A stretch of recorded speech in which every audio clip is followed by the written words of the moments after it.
Saudi അറേബ്യയിൽ സ്വദേശി ബാലൻ അനസിന്റെ മരണത്തെ തുടർന്ന് ജയിലിൽ കഴിയുന്ന കോഴിക്കോട് കോടമ്പുഴ സ്വദേശി അബ്ദുൾ റഹീമിന്റെ മോചന ഉത്തരവ് ഇന്നുണ്ടാകുമെന്നായിരുന്നു പ്രതീക്ഷ.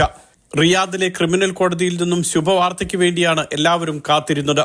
ഇന്നു രാവിലെ കേസ് പരിഗണിച്ച കോടതി പ്രോസിക്യൂഷന്റെ കണ്ടെത്തലുകൾ ഗണ്ണിച്ചുകൊണ്ടുള്ള അബ്ദുൾ റഹീമിന്റെ വാദം കേട്ടു.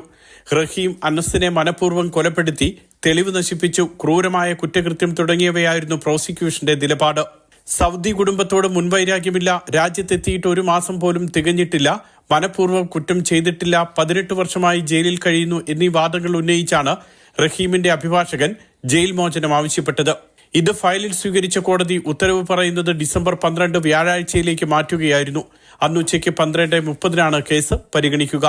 They sent letter for Abdul Rahim for today, and now next appointment they give me the judgment. Like that important, they take a time for give it the judgment. അനുകൂല ഉത്തരവുണ്ടായാൽ മേൽക്കോടതിയെ അറിയിച്ച് ഗവർണറേറ്റിൽ നിന്നും അനുമതി വാങ്ങിയ ശേഷമാകും റഹീമിന്റെ നാട്ടിലേക്കുള്ള മടക്കം.